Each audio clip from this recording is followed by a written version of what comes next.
അഗജാനന പദ്മാർക്കം ഗജാനനമഹർനിശം അനേകദം തം ഭക്താനാം ഏകദന്തമുപാസ്മഹേ. ഓം ശ്രീ മഹാഗണപതയേ നമഃ. ഓം ഗുരവേ സർവലോകാനാം ഭിഷജേ ഭവരോഗിണാം നിധയേ സർവവിദ്യാനാം ദക്ഷിണാമൂർത്തയേ നമഃ.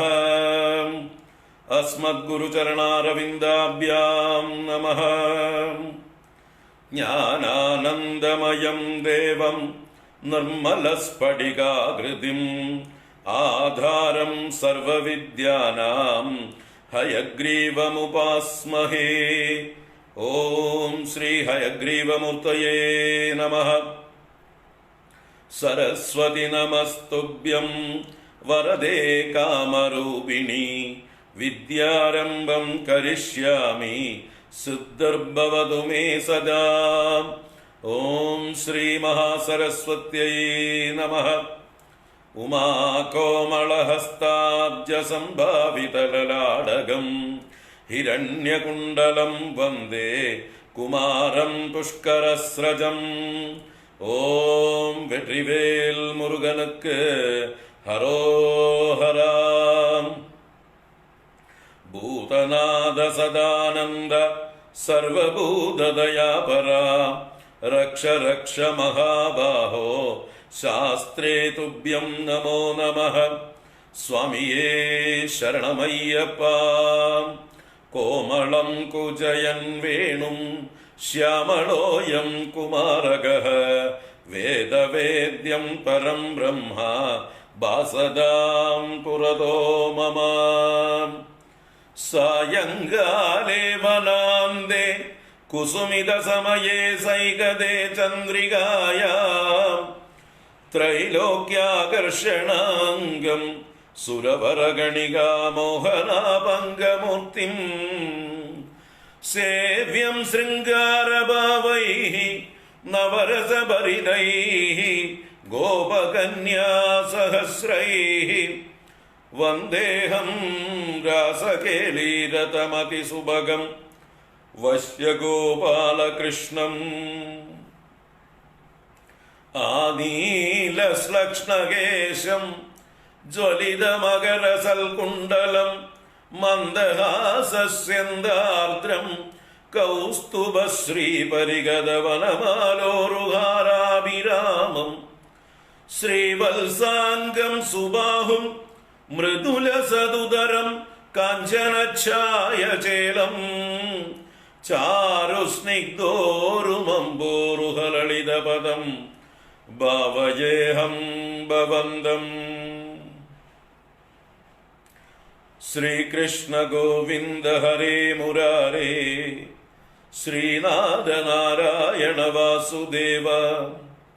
ശ്രീകൃഷ്ണ ഗോവിന്ദ ഹരേ മുരാരേ ശ്രീനാഥ നാരായണ വാസുദേവ. ശ്രീകൃഷ്ണ ഗോവിന്ദ ഹരേ മുരാരേ ശ്രീനാഥ നാരായണ വാസുദേവ. സർവത്ര ഗോവിന്ദ നാമ സങ്കീർത്തനം ഗോവിന്ദ ഗോവിന്ദ.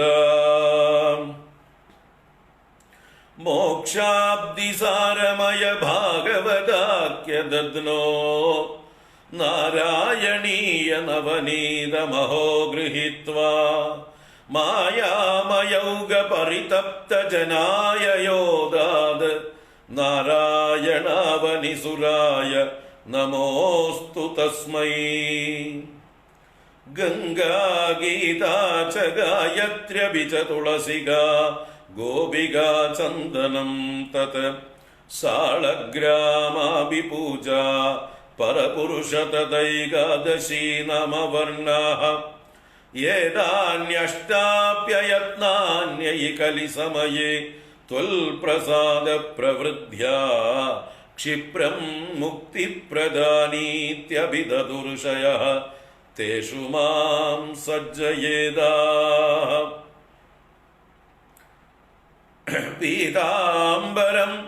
കരവിരാജിത ശംഖചക്ര കൗമോദഗീ സരസിജം കരുണാസമുദ്രം രാധാസഹായമതിസുന്ദരമന്ദഹാസം വാതാലയേശമനിശം ഹൃദി ഭാവയാമി.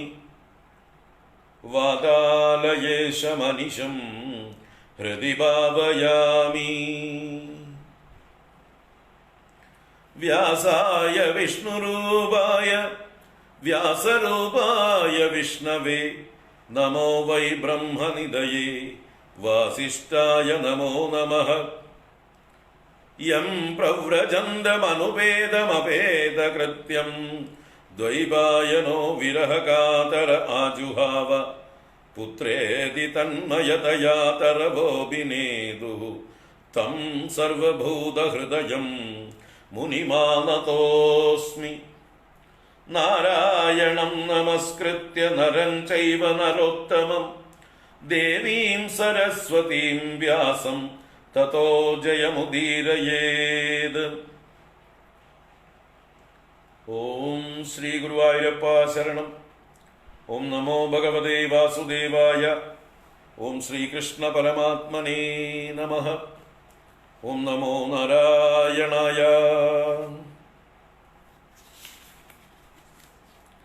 ഹരി ഓം. എല്ലാവർക്കും നമസ്കാരം. എല്ലാവർക്കും സുപ്രഭാതം, ശുഭദിനം, സുസ്വാഗതം. നാരായണ.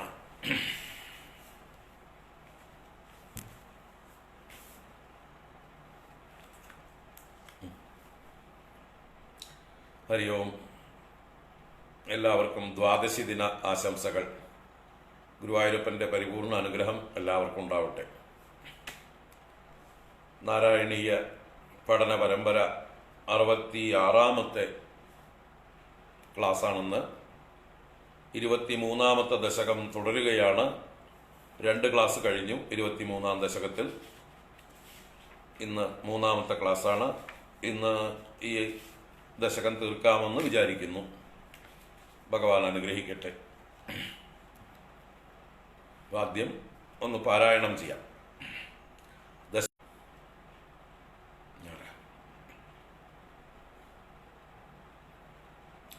ഹരി ഓം. ഗുരുവായൂരപ്പ ശരണം. പ്രാചേദസസ്തു ഭഗവൻ അപരോഹി ദക്ഷഃ ത്വൽസേവനം വ്യതിത സർഗ വിവൃദ്ധി കാമഃ ആവിർബഭൂവിത തദാലസദഷ്ടബാഹുഃ തസ്മൈ വരം ദദിത താം ച വധൂം അസിക്നീം. തസ്യാത്മജാസ്ത്വയുതമീശ പുനഃ സഹസ്രം ശ്രീനാരദസ്യ വചസാ തവ മാർഗമാപുഃ. നൈഗത്ര വാ സമൃഷയേ സമുമോജശാപം ഭക്തോത്തമസ്തു ഋഷിരനുഗ്രഹമേവ മേനേ. ഷഷ്ട്യാ തതോ ദുഹിതൃഭിഃ സൃജതഃ കുലൗഘാൻ ദൗഹിത്രസൂനുരതതസ്യ സ വിശ്വരൂപഃ. ത്വൽസ്തോത്രവർമ്മിതമജാപയദിന്ദ്രമാജൗ ദേവ ത്വദീയ മഹിമാ ഖലു സർവജൈത്രഃ. പ്രാഗ് ശൂരസേന വിഷയേ കില ചിത്രകേതുഃ പുത്രാഗ്രഹീ നൃപതിരംഗിരസഃ പ്രഭാവാദ് ലബ്ധ്വൈക പുത്രമത തത്ര ഹതേ സപത്നീ സംഗൈർ അമുഹ്യദവശസ്തവ മായയാസൗ. തം നാരദസ്തു സമമംഗിരസാദയാലുഃ സംപ്രാപ്യ താവതുപദർശ്യ സുതസ്യ ജീവം. കസ്യാസ്മി പുത്ര ഇതി തസ്യ ഗിരാ വിമോഹം ത്യക്ത്വാ ത്വദർച്ചന വിദൗ നൃപതിം ന്യയുങ്ക്ത. സ്തോത്രം ച മന്ത്രമപി നാരദതോതി ലബ്ധ്വാ തോഷായ ശേഷവപുഷോ നനു തേ തപസ്യൻ. വിദ്യാധരാധിപതിതാം സഹി സപ്തരാത്രേ ലബ്ധ്വാപ്യകുണ്ഡമതിരന്വഭജദ്ഭവന്തം. തസ്മൈ മൃണാളധവളേന സഹസ്രശീർഷ്ണ രൂപേണ ബദ്ധനുതി സിദ്ധഗണാവൃതേന പ്രാദുർഭവൻ അചിരതോ നുതിഭിഃ പ്രസന്നോ ദത്വാത്മതത്വമനുഗൃഹ്യ തിരോദദാത ത്വൽഭക്തമൗലിരതസോऽപി ച ലക്ഷലക്ഷം വർഷാണി ഹർഷുലമനാ ഭുവനേഷു കാമം സംഗാപയൻ ഗുണഗണം തവ സുന്ദരീഭിഃ സംഗാതിരേകരഹിതോ ലളിതം ചചാര അത്യന്തസംഗവിലയായ ഭവൽ പ്രണുന്നോ നൂനം സറുപ്യ ഗിരിമാപ്യമഹൽ സമാജേ നിശങ്കമംഗകൃതവല്ലഭമംഗചാരിം തം ശങ്കരം പരിഹസൻ ഉമയാഭിഷേപേ നിസ്സംഭ്രമസ്ത്വയമയാചിതശാപമോക്ഷോ വൃത്രാസുരത്വമുപഗമ്യ സുരേന്ദ്രയോധി ഭക്ത്യാത്മതത്വകഥനൈ സമരേ വിചിത്രം ശത്രോരപി ഭ്രമമപാസ്യ ഗതഃ പദം തേ ത്വൽസേവനേന ദിദിരിന്ദ്രവദോദ്യതാഭി താൻ പ്രത്യുതേന്ദ്ര സുഹൃദോ മരുതോ ബിലേബേ ദുഷ്ടാശയേപി ശുഭദൈവ ഭവന്നിഷേവാ തത്താദൃശസ്ത്വമവമാം പവനാലയേശ ദുഷ്ടാശയേപി ശുഭദൈവ ഭവന്നിഷേവാ തത്താദൃശസ്ത്വമവമാം പവനാലയേശ തത്താദൃശസ്ത്വമവമാം പവനാലയേശ. സർവത്ര ഗോവിന്ദനാമ സങ്കീർത്തനം ഗോവിന്ദ ഗോവിന്ദ. നാരായണാഖില ഗുരോ ഭഗവൻ നമസ്തേ. നാരായണാഖില ഗുരോ ഭഗവൻ നമസ്തേ. നാരായണാഖില ഗുരോ ഭഗവൻ നമസ്തേ. സർവത്ര ഗോവിന്ദനാമ സങ്കീർത്തനം ഗോവിന്ദ ഗോവിന്ദ.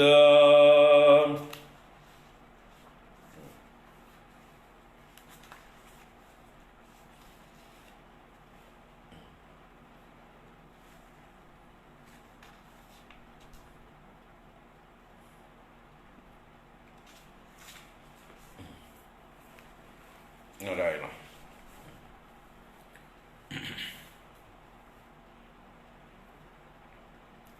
ഹരി ഓം. എല്ലാവർക്കും ഒരിക്കൽ കൂടെ നമസ്കാരം, ഒരിക്കൽ കൂടെ സുസ്വാഗതം.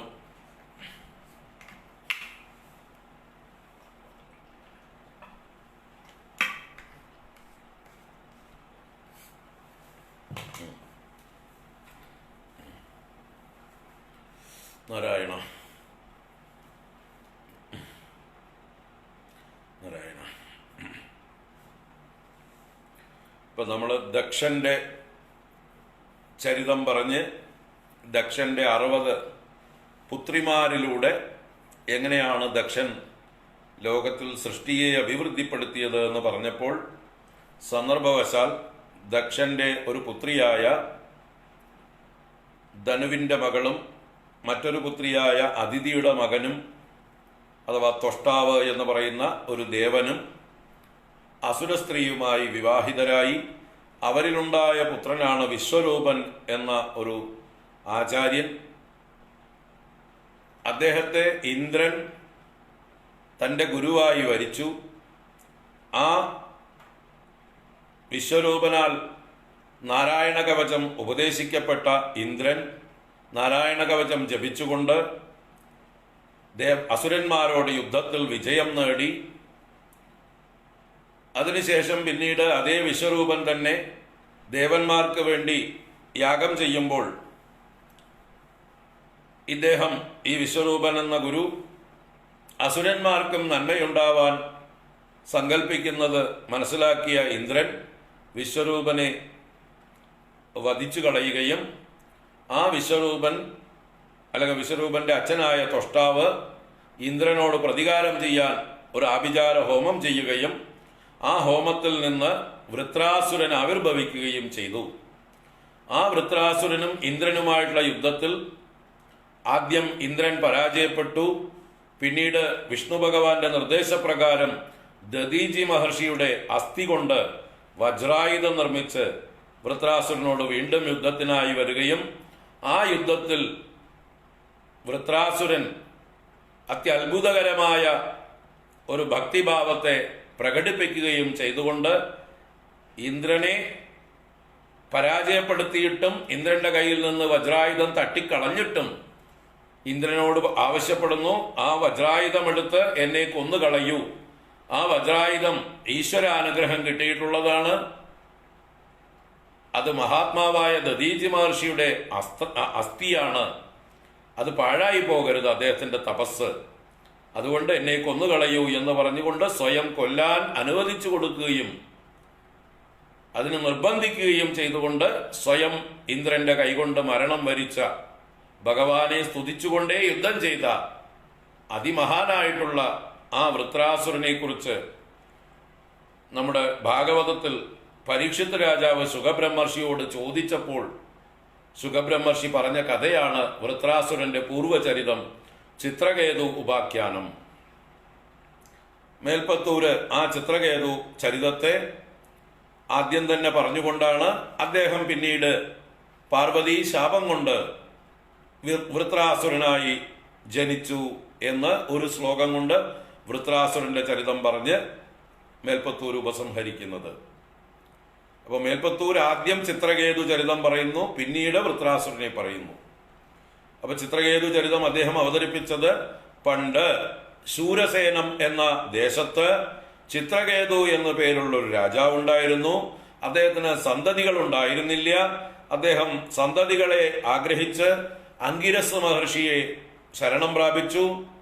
അദ്ദേഹത്തിന്റെ അനുഗ്രഹം കൊണ്ട് അദ്ദേഹത്തിന് കൃതദ്യുതി എന്നു പേരുള്ള ഒരു ഭാര്യയിൽ ഒരു പുത്രൻ ഉണ്ടായി. അപ്പൊ മറ്റനേകം നൂറുകണക്കിന് ഭാര്യമാർ അസൂയ പൂണ്ടവരായി. കാരണം ഈ ചിത്രകേതു രാജാവിന് കൃതദ്യുതിയോട് മാത്രമായി സ്നേഹം ഒതുങ്ങി. അദ്ദേഹം മറ്റുള്ള സ്ത്രീകളെ അവഗണിച്ചു. അപ്പോൾ അവരുടെ ഉള്ളിലുണ്ടായ അമർഷം അത് അസൂയയും മത്സരവുമായി മാറി, അത് വഞ്ചനയായി മാറി. ഈ കൃതദ്യുതിയുടെ ധാത്രി അഥവാ ആ കുട്ടിയെ നോക്കുന്ന ധാത്രിക്ക് ധനം കൊടുത്ത് സ്വാധീനിച്ച് ചിത്രകേതുവിനുണ്ടായ ഏകപുത്രനെ വിഷം കൊടുത്ത് കൊല്ലിക്കുന്നു. ആ ദുഃഖത്തിൽ പരവശനായി തീർന്ന ചിത്രകേതുവിനെ പിന്നീട് നാരദനും അങ്കിരസും വന്ന് ആശ്വസിപ്പിക്കുകയും ആ സന്ദർഭത്തിൽ മരിച്ചുപോയ ജീവാത്മാവിനെ വരുത്തിച്ച് നാരദൻ സംസാരിപ്പിക്കുകയും ചെയ്തു. ആ കുട്ടി, ആ ജീവാത്മാവ് ചോദിച്ചു, ഞാൻ ആരുടെ പുത്രനാണ്?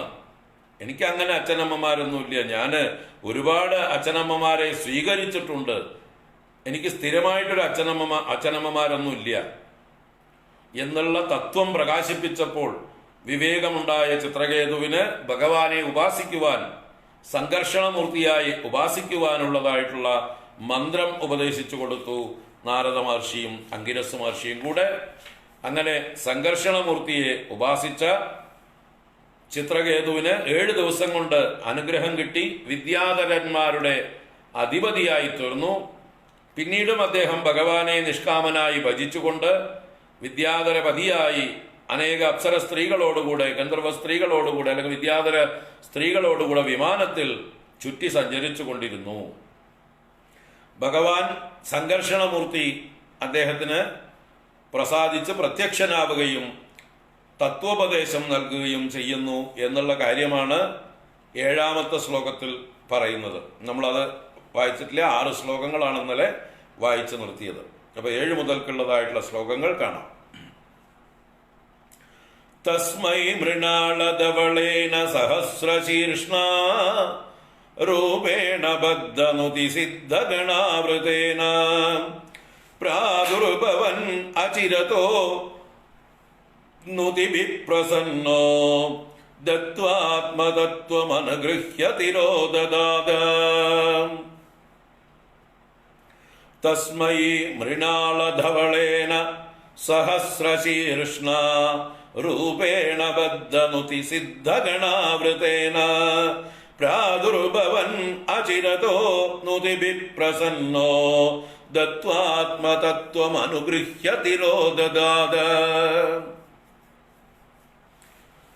അപ്പോ തസ്മൈ, തസ്മൈ എന്ന് പറഞ്ഞാൽ അവനായിക്കൊണ്ട്, ചിത്രകേതുവിനായിക്കൊണ്ട്, മൃണാളധവളേന സഹസ്രശീർഷ്ണ ബദ്ധനുതി സിദ്ധഗണാവൃതേന രൂപേണ പ്രാദുർഭവൻ അചിരതഃ നുതിഭിഃ പ്രസന്നഃ ആത്മതത്വം ദത്വ അനുഗൃഹ്യ അത തിരോദത. തിരോധാനം ചെയ്തു. ആത്മതത്വത്തെ ഉപദേശിച്ച് അനുഗ്രഹിച്ച് തിരോധാനം ചെയ്തു. ആര്? സഹസ്രശീർഷ്ണ എന്ന് പറഞ്ഞു. സഹസ്രശീർഷ്ണ, സഹസ്രശീർഷാവിനാൽ 1000 ശിരസ്സുള്ളതായിട്ടുള്ള ആദിശേഷമൂർത്തിയാൽ അനുഗ്രഹിച്ച് തിരോധാനം ചെയ്യപ്പെട്ടു എന്ന് പറഞ്ഞു.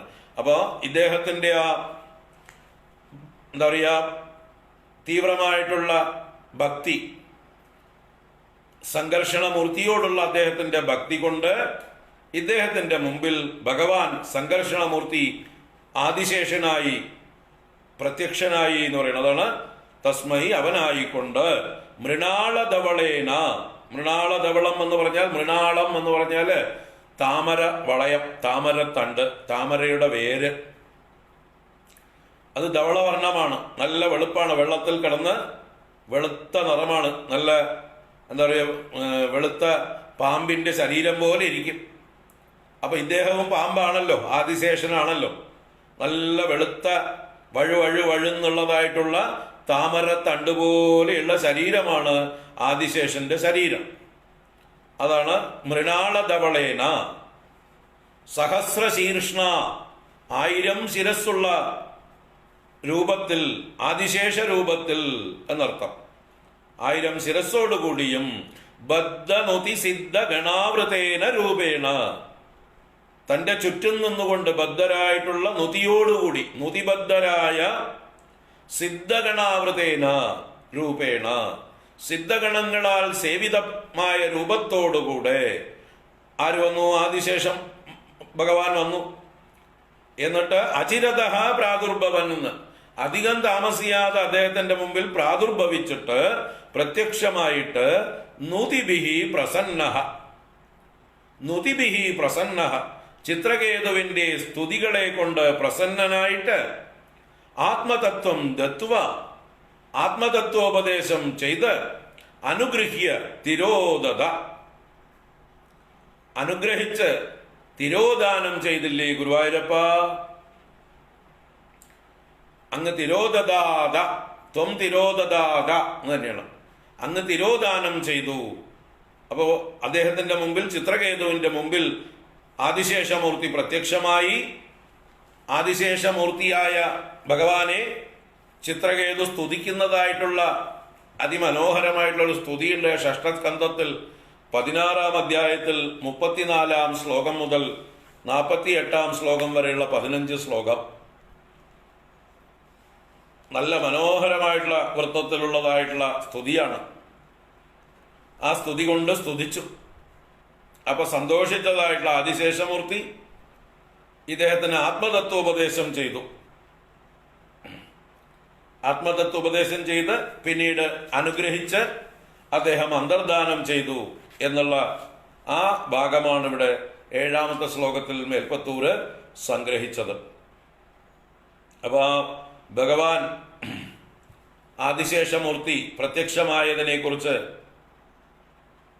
30-ാമത്തെ ശ്ലോകം മുതൽ 16-ാം അധ്യായത്തിൽ 30 മുതൽ 33 വരെയുള്ള ശ്ലോകങ്ങളിൽ വർണ്ണിച്ചിട്ട് പിന്നീട് 34 മുതൽക്കുള്ള ശ്ലോകങ്ങളിൽ ചിത്രകേതുവിന്റെ ആദിശേഷ സ്തുതിയാണ്, സംഘർഷണമൂർത്തിയെ സ്തുതിക്കുന്ന സ്തുതിയാണ്. ഒന്ന് വായിച്ചിട്ട് പോകാം, ഒന്നും പറയുന്നൊന്നുമില്ല, വായിച്ചിട്ട് പോകാം. അതിൻ്റെ ഒരു രസം ആസ്വദിക്കാൻ വേണ്ടി, ആ ശ്ലോകത്തിന്റെ മനോഹാരിത ആസ്വദിക്കാൻ വേണ്ടി അതൊന്ന് വായിച്ചു മാത്രം പോകാം. ആര് സ്തുതിച്ചതാണ്? ചിത്രകേതു സ്തുതിച്ചതാണ്. ആരെ സ്തുതിച്ചതാണ്?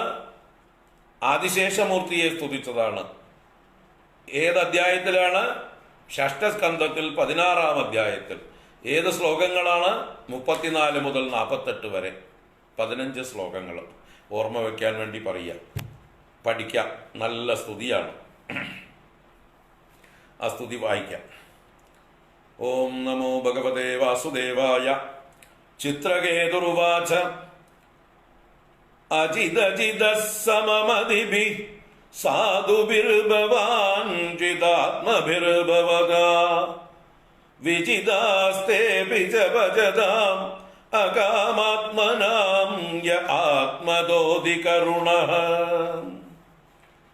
തവ വിഭവഃ ഖലു ഭഗവൻ ജഗദുദയസ്ഥിതിലയാദീനി വിശ്വസൃജസ്ത്യംശാംശാഃ തത്ര മൃഷാ സ്പർദ്ധന്തെ പൃഥഗഭിമത്യ.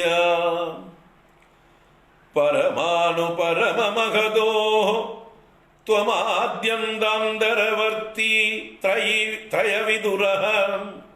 ആദാവന്ദേപി ച സത്വാനാം യദ്ധ്രുവം തദേവാന്തരാളേപി. ക്ഷിത്യാദിഭിരേഷ കിലാവൃതഃ സപ്തഭിർദശഗുണോത്തരൈരാണ്ഡകോശഃ. യത്ര പദത്യണുകൽപഃ സഹാണ്ഡകോടികോടിഭിസ്തദനന്ദഃ. വിഷയതൃശോ നരപശവോ യ ഉപാസത്തെ വിഭൂതിർന പരം ത്വാം. തേഷാമാശിഷൈഷ തദനു വിനശ്യന്തി യദാ രാജകുലം. കാമദിയസ്ത്വൈരചിതാ ന പരമരോഹന്തി യദാ കരംബബീജാനി. ജ്ഞാനാത്മന്യഗുണമയേ ഗുണഗണദോസ്യ ദ്വന്ദ്വജാലാനി.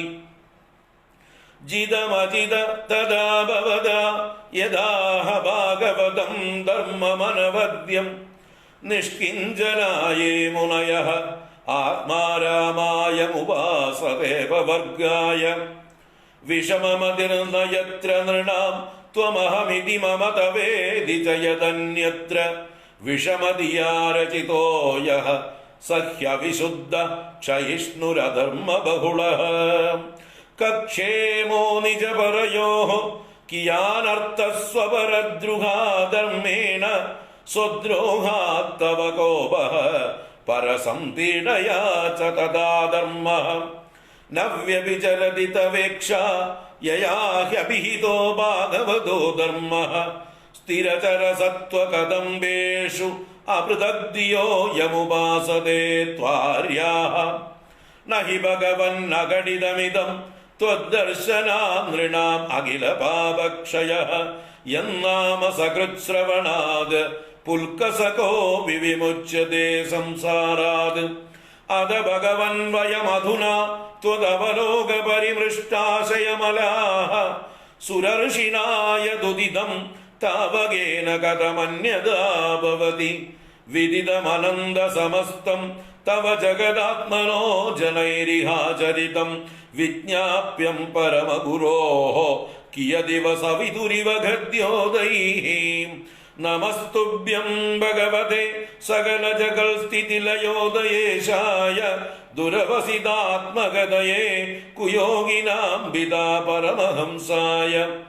യം വൈശ്വസന്തമനു വിശ്വസൃജശ്വസന്തി. യം ചേകിദാനമനുചിത്തയ ഉച്ചകന്തി. ഭൂമണ്ഡലം സർഷപായതി യസ്യ മൂർധ്നി. തസ്മൈ നമോ ഭഗവതേസ്തു സഹസ്രമൂർധ്നേ. തസ്മൈ നമോ ഭഗവതേസ്തു സഹസ്രമൂർധ്നേ. അതിമനോഹരമായിട്ടുള്ള സ്തുതിയാണ്. അതുകൊണ്ടാണ് വായിക്കാതിരിക്കാനായില്ല, അതുകൊണ്ട് വായിച്ചു.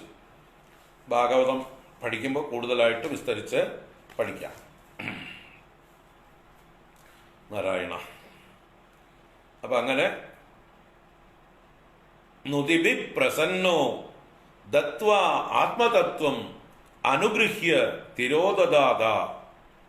ആത്മതത്വത്തെ ഉപദേശിച്ച് അനുഗ്രഹവും കൊടുത്ത് ആദിശേഷമൂർത്തി തിരോധാനം ചെയ്തു. അതിനുശേഷം എന്തുണ്ടായി നോക്കാം. 8ാമത്തെ ശ്ലോകം. ത്വൽഭക്തമൗലിരഥസോഭിചലക്ഷലക്ഷം വർഷാണി ഹർഷുലമനാ ഭുവനേഷു കാമം. സംഗാപയൻ ഗുണഗണം തവ സുന്ദരീഭിഃ. സംഗാതിരേകരഹിതോ ലളിതം ചചാര. ത്വദ്ഭക്തമൗലിരഥ സോഭിചലക്ഷലക്ഷം വർഷാണി ഹർഷുലമനാ ഭുവനേഷു കാമം സംഗാപയൻ ഗുണഗണം തവ സുന്ദരീഭിഃ സംഗാതിരേകരഹിതോ ലളിതം ചചാര.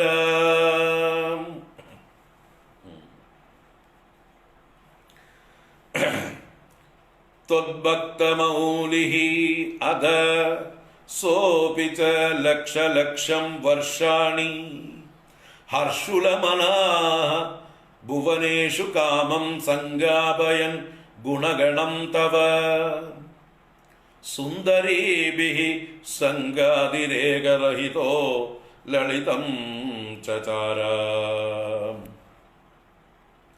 അപ്പോ ത്വൽ ഭക്തമൗലിഃ അത അനന്തരം ത്വൽ ഭക്തമൗലിഃ, ഗുരുവായൂരപ്പ അങ്ങയുടെ ഭക്തന്മാരിൽ വെച്ച് മൗലിസ്ഥാനത്തിരിക്കുന്നവൻ, ഭക്തശിരോമണി, അങ്ങയുടെ ഭക്തശിരോമണിയായിരിക്കുന്ന സോപി അവനാവട്ടെ, ആ ചിത്രകേതു ആവട്ടെ എന്നർത്ഥം. അദ്ദേഹം എന്ത് ചെയ്തു? ലക്ഷലക്ഷം വർഷാണി ഹർഷുലമനാഹ ഭുവനേഷു തവ ഗുണഗണം കാമം സംഗാപയൻ ലളിതം ചചാര. ലക്ഷലക്ഷം വർഷാണി, എത്ര കാലം? അനേക ലക്ഷം സംവത്സരങ്ങൾ. ഹർഷുലമനാഹ, ഹർഷം കൊണ്ട് നിറഞ്ഞ മനസ്സോടുകൂടെ ഭഗവാനെ ഭജിക്കുന്നതിൽ തന്നെ നിർവൃതനായിക്കൊണ്ട്, ഭഗവാനെ വിഷ്ണുവിന്റെ അംശമൂർത്തിയായ സംഘർഷണമൂർത്തിയെ തന്നെ ഭജിച്ചുകൊണ്ട്, ആ ഭഗവത് ഭജനം കൊണ്ട് നിറഞ്ഞ ഹൃദയത്തോടെ, ഹർഷുലമനാഹ ഹർഷത്തോടുകൂടിയ മനസ്സോടുകൂടെ, ഭുവനേഷു ലോകങ്ങളിൽ എല്ലായിടത്തും, എല്ലാ ലോകത്തും വിമാനത്തിൽ അദ്ദേഹം സഞ്ചരിച്ചു. എന്തു ചെയ്തുകൊണ്ട്? തവ ഗുണഗണം സംഗാപയൻ, തവ ഗുണഗണം അങ്ങയുടെ ഗുണഗണങ്ങളെ സംഗാപയൻ നന്നായി ഗാനം ചെയ്തുകൊണ്ട്. വിദ്യാധരനായതുകൊണ്ട് സംഗീതജ്ഞനും കൂടിയാണ്. അപ്പൊ അങ്ങയുടെ ഗുണഗണങ്ങളെ ഗുരുവായൂരപ്പ പാടിക്കൊണ്ട് സന്തോഷത്തോടുകൂടി അദ്ദേഹം സുന്ദരീഭിഹി, വിദ്യാധര സുന്ദരികളും അദ്ദേഹത്തിന്റെ കൂടെയുണ്ട്, അവരോടുകൂടെ കാമം ചചാര, ഇഷ്ടം പോലെ സഞ്ചരിച്ചു. സംഗാതിരേകരഹിത, സംഘ അതിരേകമില്ലാത്തവനായിട്ട്, ഒന്നിലും ആസക്തിയില്ലാത്തവനായിട്ട്, ഒരാസക്തിയും കൂടാതെ പൂർണ്ണ സ്വതന്ത്രനായി ലളിതം ചചാര, ലളിതം മനോഹരമായി, സുന്ദരമായി, ഉല്ലാസമായി അദ്ദേഹം സഞ്ചരിച്ചു. അപ്പോ ഭഗവാന്റെ ഭക്തിമൗലിയായ ശിരോമണിയായ ചിത്രകേതുവാകട്ടെ അനേക ലക്ഷം വർഷങ്ങൾ നിറഞ്ഞ മനസ്സോടെ സന്തോഷപൂർവമായിട്ട് ലോകങ്ങൾ തോറും സ്ത്രീകളാൽ സേവിതനായിക്കൊണ്ട് വിമാനത്തിൽ യഥേഷ്ടം സഞ്ചരിച്ചുകൊണ്ട് ഭഗവാന്റെ ഗുണഗണങ്ങളെ ഗാനം ചെയ്തുകൊണ്ട് ഒന്നിലും സംഘമില്ലാത്തവനായി സഞ്ചരിച്ചു, സുന്ദരമായി സഞ്ചരിച്ചു. അതാണ് ചിത്രകേതുവിന്റെ സഞ്ചാരം. അദ്ദേഹം ഒരു മുക്തനെ പോലെ സഞ്ചരിച്ചു. നാരദാദികളും ശുഖബ്രഹ്മർഷിയും സഞ്ചരിക്കും പോലെ ഭജനാനന്ദത്തോടുകൂടെ സഞ്ചരിച്ചു. ഭഗവാനെ ഭജിച്ചുകൊണ്ട്, ഭഗവാനെ കീർത്തിച്ചുകൊണ്ട് ആനന്ദമായി സഞ്ചരിച്ചു. ഭാഗ്യവാൻ ഭാഗ്യവാൻ ഭാഗ്യവാൻ. ആര്? ചിത്രകേതു. അതിനുശേഷം ആ ചിത്രകേതുവിന് പറ്റുന്ന ഒരു ചെറിയ അബദ്ധം, കൈലാസത്തിൽ വെച്ച്, ഇളാവൃതത്തിൽ വെച്ച് മഹാദേവനും പാർവതീദേവിയുമായി നഗ്നഭാവത്തിലിരിക്കുന്നത് കണ്ട് പരിഹസിക്കുന്നു. അതിന്റെ ഫലമായി പാർവതീദേവിയുടെ ശാപം കൊണ്ടാണ് അദ്ദേഹം വൃത്രാസുരനായി ഭവിക്കുന്നത്. ആ കഥയിലേക്ക് വരികയാണ് 9ാമത്തെ ശ്ലോകത്തില്. 8ാമത്തെ ശ്ലോകം ഒന്നുകൂടെ ചൊല്ലാം.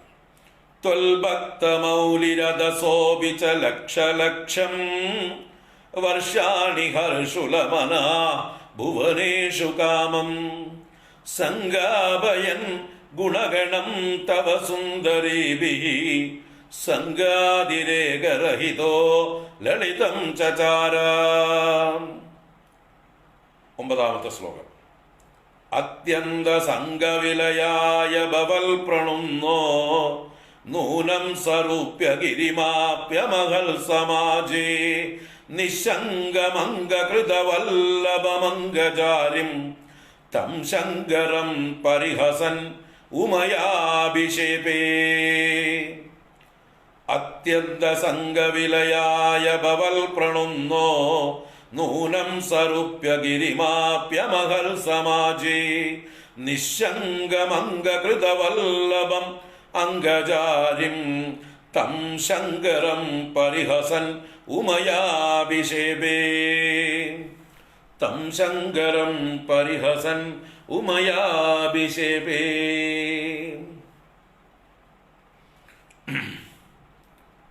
അപ്പോ ആ ചിത്രകേതു വിമാനത്തിൽ സ്ത്രീകളുമായി ഭഗവാനെ കുറിച്ച് ഗാനം ചെയ്തുകൊണ്ട് യഥേഷ്ടം സഞ്ചരിക്കുന്നതിന്റെ ഇടയ്ക്ക് അത്യന്ത സംഘവിലയായ ബവൽ പ്രണുന്നഹ, ഒട്ടും ഒരിടത്തും സംഘമില്ലാതിരിക്കാനായിക്കൊണ്ട് എപ്പോഴും ഭഗവാനെ തന്നെ സ്തുതിച്ച് നടക്കുന്ന അദ്ദേഹം ഇനി ഇപ്പോ ഇവിടെ പറയുന്നത് ഭഗവൽ പ്രണുന്നഹ എന്ന് പറയുമ്പോ ഭഗവാനാൽ പ്രേരിതനായിട്ടെന്നോണം,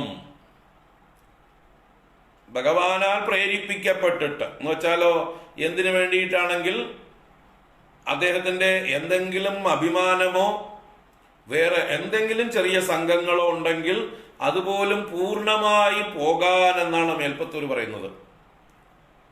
അത്യന്ത സംഘവിലയായ ബവൽ പ്രണുന്നഹ, ചിത്രകേതുവിന് ഒരു വിഷയത്തിലും ഒരു കാര്യത്തിലും ഒരു സംഘവും ഇല്ലാതിരിക്കാൻ വേണ്ടി ബവൽ പ്രണുന്നഹ അങ്ങയാൽ പ്രേരിതനായിട്ട് നൂനം സഹ രൂപ്യഗിരിം ആപ്യ, സഹ അവൻ ചിത്രകേതു നൂനം തീർച്ചയായിട്ടും രൂപ്യഗിരിം ആപ്യ. രൂപ്യഗിരി എന്ന് പറഞ്ഞാൽ രൂപ്യം എന്നാൽ വെള്ളി. അപ്പൊ വെള്ളിഗിരി ഏതാ? വെള്ളിഗിരി കൈലാസപർവ്വതം, രജതഗിരിയാണത് അല്ലെ? മഞ്ഞുകൊണ്ട് ഐസ് കൊണ്ട് വെട്ടിത്തിളങ്ങുന്ന വെള്ളി പോലെ ഇരിക്കുന്ന പർവ്വതമായതുകൊണ്ട് കൈലാസത്തെ വെള്ളിമല, രജതഗിരി എന്നൊക്കെ പറയുന്നു. അത് തന്നെ ഇവിടെ രൂപ്യഗിരി എന്ന് പറഞ്ഞാൽ രൂപ്യം എന്നാൽ വെള്ളിയാണ്. അപ്പൊ രൂപ്യഗിരിം ആപ്യ, ആപ്യ പ്രാപ്യ പ്രാപിച്ചിട്ട് മഹൽ സമാജേ നിശങ്കം അംഗകൃതവല്ലഭം അംഗചാരിം തം ശങ്കരം പരിഹസന് ഉമയ അഭിഷേപേ. അപ്പൊ ശങ്കരനെ പരിഹസിച്ചു. തം ശങ്കരം പരിഹസൻ, ആ ശങ്കരനെ പരിഹസിച്ചിട്ട് ഉമയ അഭിഷേപേ, ഉമയാൽ അഭിശപ്തനാക്കപ്പെട്ടു, ശപിക്കപ്പെട്ടു. ഉമ ശപിച്ചു, പാർവതീദേവി ശപിച്ചു. അപ്പൊ എവിടെ വെച്ചിട്ട്?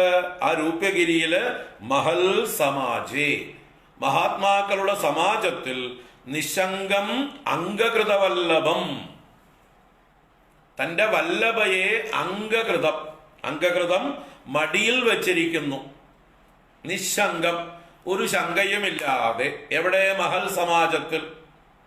ആര്? അംഗചാരി, അംഗജരിപു, കാമാരി എന്നർത്ഥം. അംഗജൻ കാമദേവനാണ്, അരി ശത്രു. അപ്പൊ കാമദേവന്റെ ശത്രുവായ ഭഗവാൻ മഹാദേവൻ പാർവതീദേവിയെ മടിയിലിരുത്തിയിരിക്കണു വലിയ സഭയിൽ വെച്ച്. അപ്പൊ മേൽപ്പത്തൂര് നല്ല ഒരു പ്രയോഗമാണ് അംഗചാരി എന്ന് തന്നെ പ്രയോഗിച്ചത്. കാമാരിയായ ഭഗവാൻ തന്റെ ഭാര്യയെ മടിയിൽ വച്ചിരിക്കുന്നു. അപ്പൊ അദ്ദേഹം കാമം കൊണ്ടല്ല മടിയിൽ വച്ചിരിക്കുന്നത് എന്നർത്ഥം. അദ്ദേഹത്തിന്റെ ഉള്ളിൽ കാമം ഒട്ടുമില്ല. പൂർണ്ണജ്ഞാനിയാണ് ഭഗവാൻ. ജ്ഞാനിയായ ഭഗവാൻ തന്റെ പത്നിയെ തന്റെ മടിയിൽ വച്ചിരിക്കുന്നത് ഒരു കാമവുമില്ലാതെ എല്ലാ എന്താ പറയുക പരിമിത ചിന്തകൾക്കും അതീതനായിക്കൊണ്ട്, നിസ്സംഗനായിക്കൊണ്ട്, ലൗകികങ്ങളായ എല്ലാ ദൂഷ്യങ്ങൾക്കും അതീതനാണ് ഭഗവാൻ. ഒരു ദോഷവും അദ്ദേഹത്തെ സ്പർശിക്കില്ല. ലൗകികമായ കണ്ണുകളെ കൊണ്ട് ഭഗവാനെ കാണാൻ പാടുള്ളതല്ല. ഭഗവാൻ ശ്രീകൃഷ്ണന്റെ രാസക്രീഡ നമ്മൾ ലൗകികമായ കണ്ണുകൊണ്ട് കാണാനുള്ളതല്ല അത്. അതുപോലെയാണ് ഇവിടെ മഹാദേവൻ പാർവതീദേവിയെ മടിയിലിരുത്തിയിരിക്കുന്നതായിട്ടുള്ള ആ സംഗതി. ഇവിടെ ചിത്രകേതു വിമാനത്തിൽ ഇങ്ങനെ സഞ്ചരിക്കുമ്പോൾ കൈലാസത്തിന്റെ മുകളിലൂടെ പോയപ്പോ താഴെ വലിയൊരു സഭ നടക്കുന്നു. ഋഷീശ്വരന്മാര് സനകാദികളൊക്കെ നിറഞ്ഞിരിപ്പുണ്ട്. അവരുടെ മുമ്പില് ഏറ്റവും ഉത്തമമായിട്ടുള്ള ആസനത്തില് മഹാദേവൻ നഗ്നനായിരിക്കുന്നു എന്നാണ്. ആ നഗ്നനായിരിക്കുന്ന മഹാദേവന്റെ മടിയിൽ ദേവിയുമുണ്ട്. ആ ഇങ്ങനെ നഗ്നനായിരിക്കുന്ന ഭഗവാന്റെ മടിയിലെ ദേവിയെ കണ്ട് ചിത്രകേതുവിന്റെ ഉള്ളില് പരിഹാസവും പുച്ഛവും ഉണ്ടായി. അത് അദ്ദേഹം പ്രകടിപ്പിച്ചു. അത് ഭഗവാന്റെ ഇച്ഛ എന്നാണ് ഇവിടെ മേൽപ്പത്തൂർ പറയുന്നത്. ഭഗവാൻ അങ്ങനെ പ്രേരിപ്പിച്ചുകൊണ്ട് അദ്ദേഹം അങ്ങനെ ചെയ്തു. അല്ലെങ്കിൽ അങ്ങനെ ചെയ്യുന്ന ആളല്ല, എന്തോ അങ്ങനെ സംഭവിച്ചു പോയി. അപ്പൊ അത് ഭഗവാന്റെ ഭവൽ പ്രണുന്ന അങ്ങയാൽ പ്രേരിതനായിട്ട് ആ മഹാദേവനെ പരിഹസിച്ചു. അംഗജാര്യം തം ശങ്കരം പരിഹസന്ന്, ആ ശങ്കരനെ പരിഹസിച്ചിട്ട്. അപ്പൊ മഹാദേവനെ ഇദ്ദേഹം പരിഹസിച്ചത് എന്ത് പറഞ്ഞുകൊണ്ടാണ്?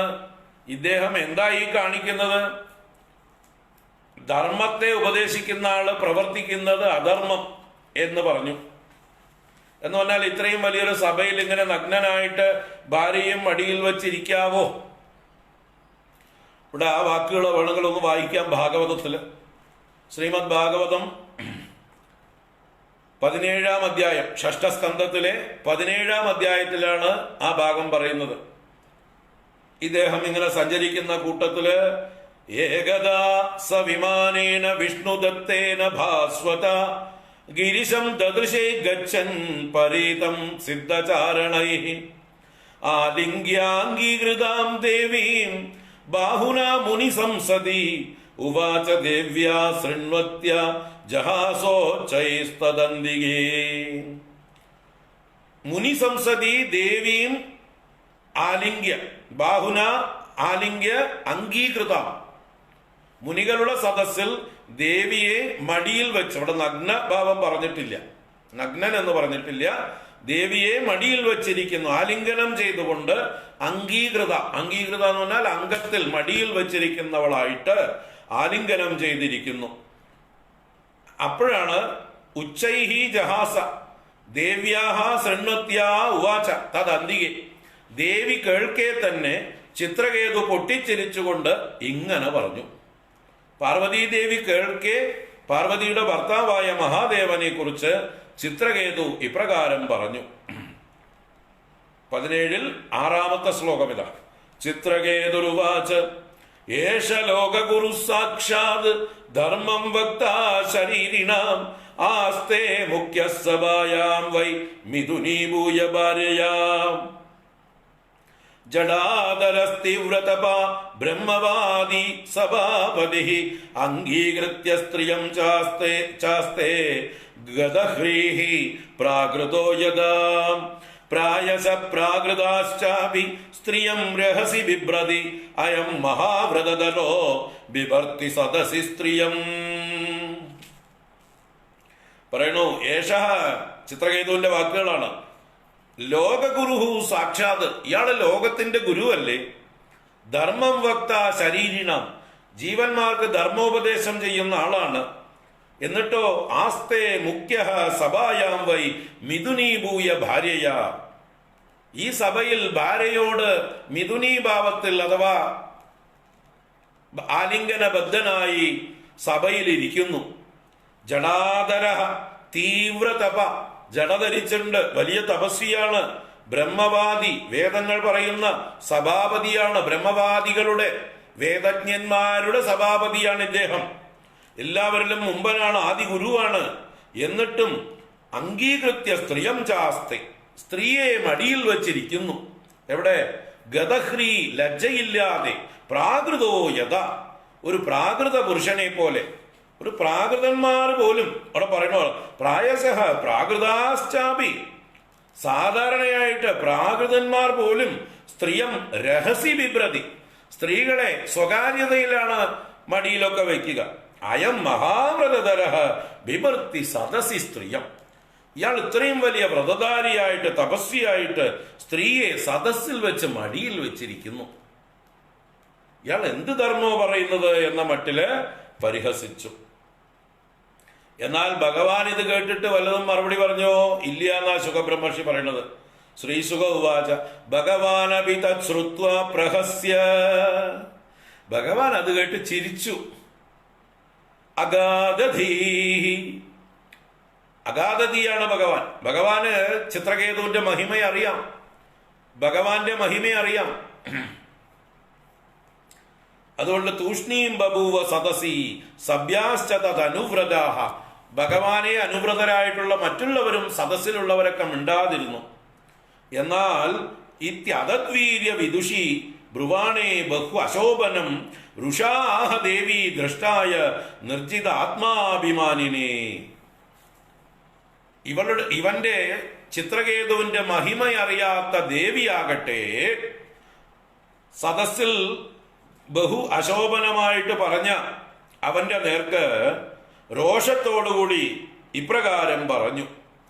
ആത്മാഭിമാനം ജയിക്കാത്തവൻ അതെ വളരെ അഭിമാനത്തോടു കൂടിയവനായിട്ടുള്ള ആ ചിത്രകേതുവിനെ നോക്കി ഇപ്രകാരം പറഞ്ഞു എന്നാണ്.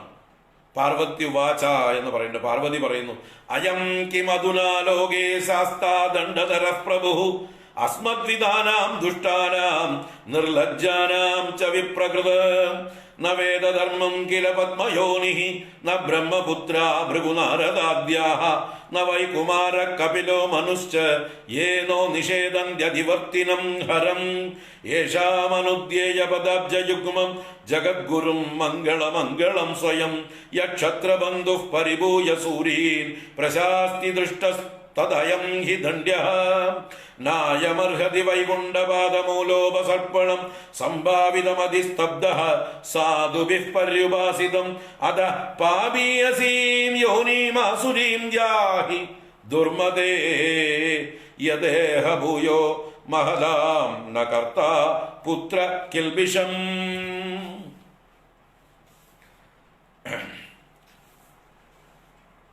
പാർവതീദേവി പറയണ, ഓ വലിയൊരു ശാസ്താവ് വന്നിരിക്കുന്നു. ഇവിടെ ഇരിക്കുന്ന ഈ ബ്രഹ്മദേവനും സനകാദികൾക്കുമൊന്നും നാരദാദികൾക്കൊന്നും ധർമ്മം അറിയില്ല തോന്നുന്നു. ഇനിയിപ്പോ ഇവ വേണം ധർമ്മോപദേശം ചെയ്യാൻ. സനൽകുമാരനും കപിലനും ഒന്നും അറിയാത്ത ധർമ്മം ഇവൻ അറിയൂത്രേ. ജഗദ്ഗുരുവായ ഭഗവാനോട്, മംഗളമൂർത്തിയായ ഭഗവാനോട് ഈ ക്ഷത്രിയാധമൻ നിന്ദിച്ചു പറയുന്നു. പ്രശാസ്തി ക്ഷത്രബന്ധു ദൃഷ്ട അഹങ്കാരി എന്നൊക്കെ പറഞ്ഞ് ഇവൻ ദണ്ഡ്യനാണ്, അതുകൊണ്ട് ഇവൻ ശിക്ഷിക്കപ്പെടണം. ഇവൻ ഭഗവാന്റെ പാദത്തെ അർഹിക്കുന്നില്ല. അഹങ്കാരി സംഭാവിത മതി എന്ന് പറഞ്ഞാല് സ്വയം വലുതാണെന്ന് കരുതിയിരിക്കുന്നവൻ. സ്തബ്ധ സാധുഭി പര്യുപാസിതം. അതുകൊണ്ട് അതഹ പാപീയസീം യോനിം ആസുരീം യാഹി ദുർമദേ. ദുർമതിയായിട്ടുള്ള നീ ആസുര യോനിയെ പ്രാപിച്ചാലും പാപയോനിയെ പ്രാപിച്ചാലും യദേഹ ഭൂയോ മഹതാം ന കർത്താ പുത്ര കിൽബിഷം. ഇതുപോലെ മേലിൽ നീ മഹാത്മാക്കളുടെ നേരെ കിൽബിഷം ചെയ്തു പോകരുത്. പുത്ര എന്നും കൂടി വിളിച്ചു.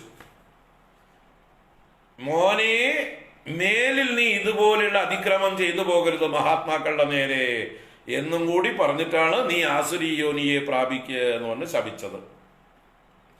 ഇങ്ങനെ പാർവതീദേവി ശപിച്ചപ്പോഴോ ആ ചിത്രകേതു ചിരിച്ചു സ്വീകരിച്ചു എന്നാണ്, പ്രസാദമായി. ഏവം ശപ്തഃ ചിത്രകേതു വിമാനാത് അവരുഹ്യ സഹ പ്രസാദയാമാസ സതീം മൂർധ്നാ നമ്രേണ ഭാരത. പാർവതീദേവി ശപിച്ചിട്ടും ഇദ്ദേഹം ആ വിമാനത്തിൽ നിന്ന് വേഗം ഇറങ്ങി അമ്മയെ സതീദേവിയെ പ്രസാദയാമാസ മൂർധ്ന നമ്രേണ നമ്രേണ മൂർധ്ന ശിരസ് നമസ്കരിച്ചുകൊണ്ട് അമ്മയെ വണങ്ങി അമ്മയുടെ ശാപത്തെ ശിരസാ സ്വീകരിച്ചു. പ്രതിശാപമൊന്നും ചെയ്തില്ല, തിരിച്ചൊന്നും പറഞ്ഞില്ല. എന്നിട്ട് ചിത്രകേതു പറയണ പ്രതിഗൃഹാമി തേ ശാപം ആത്മനോ അഞ്ജലിനാംബികേ. അംബികേ ആത്മനഃ ശാപം അഞ്ജലിന പ്രതിഗൃഹാമി. കൈകൂപ്പി ഞാൻ ഏറ്റുവാങ്ങുകയാണ് അമ്മയുടെ ശാപം. ഇതാ സ്വീകരിച്ചിരിക്കുന്നു എന്നാ പറഞ്ഞത്. ദേവൈർമർത്യായ യത് പ്രോക്തം പൂർവദിഷ്ടം ഹിതസ്യ തത് സംസാര ചക്രയേതസ്മിൻ ജന്തുരജ്ഞാനമോഹിതഃ ബ്രാഹ്മ്യൻ സുഖം ച ദുഃഖം ച ഭുങ്ക്തേ സർവത്ര സർവദാ നൈവാത്മാന പരശ്ചാപി കർത്താ സ്യാത് സുഖദുഃഖയോഃ കർത്താരം മന്യതേ അപ്രാജ്ഞ ആത്മാനം പരമേവ ച. ഇങ്ങനെ തത്വം പറയണം. അപ്പൊ ഭഗവാന്റെ മഹിമ അറിയാതെ താൻ ഭഗവാനെ പരിഹസിച്ചു എന്നുള്ള സത്യം അദ്ദേഹം സമ്മതിച്ചുകൊണ്ട് ആ ശാപത്തെ ഏറ്റുവാങ്ങുകയാണ്. ഞാൻ ശാപമോക്ഷം ചോദിക്കുന്നില്ല എന്ന് അവസാനം പറയുന്നു. അത പ്രസാദയേ നത്വം. ഞാൻ അമ്മയോട് ത്വാം ന പ്രസാദയെ, ഞാനിപ്പോ ഈ പ്രസാദിപ്പിക്കുന്നത് അമ്മയെ ഈ സോപ്പിടുന്നത് ശാപമോക്ഷായന, ശാപമോക്ഷത്തിനല്ല.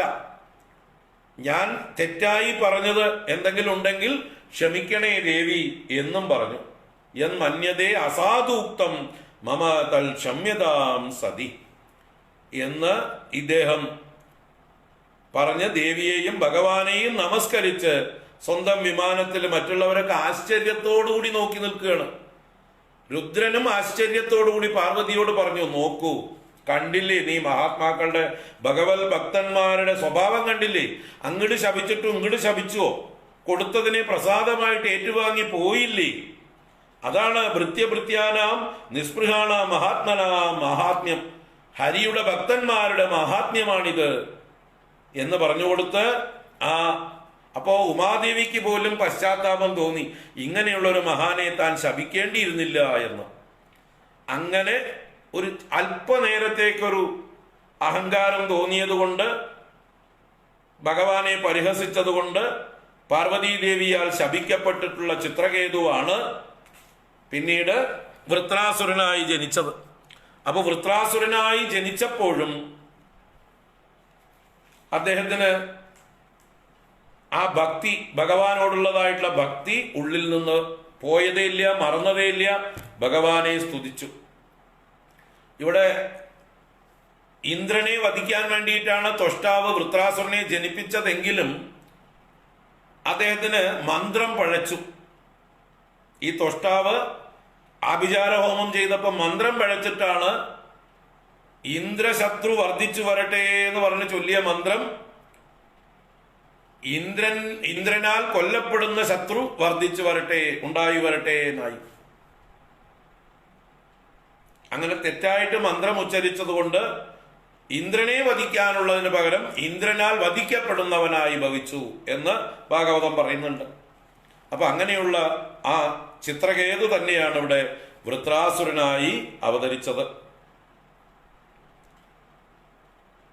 അത്യന്ത സംഗവിലയായ ഭവൽ പ്രണുന്നോ നൂനം സറുപ്യ ഗിരിമാപ്യ മഹൽ സമാജേ നിശങ്കമംഗകൃതവല്ലഭം അംഗജാരിം തം ശങ്കരം പരിഹസൻ ഉമയാഭിഷേപേ. ഉമയാൽ ശപിക്കപ്പെട്ടു. തുടർന്ന് വൃത്രാസുരനായ കഥ പറയണ 10ാമത്തെ ശ്ലോകത്തിൽ. ഒറ്റ ശ്ലോകത്തില് വൃത്രാസുര ചരിത്രം അവസാനിപ്പിക്കണം മേൽപ്പത്തൂര്. നിസ്സംഭ്രമസ്ത്വയമയാചിത ശാപമോക്ഷോ വൃത്രാസുരത്വമുപഗമ്യ സുരേന്ദ്രയോധി ഭക്ത്യാത്മതത്വകഥനൈ സമരേ വിചിത്രം ശത്രോരഭിഭ്രമമപാസ്യ ഗതഃ പദം തേ. നിസ്സംഭ്രമസ്ത്വയമയാചിത ശാപമോക്ഷോ വൃത്രാസുരത്വമുപഗമ്യ സുരേന്ദ്രയോധി ഭക്ത്യാത്മതത്വകഥനൈ സമരേ വിചിത്രം ശത്രോരഭിഭ്രമമപാസ്യ ഗതഃ പദം തേ. നിസ്സംഭ്രമഃ തു അയം.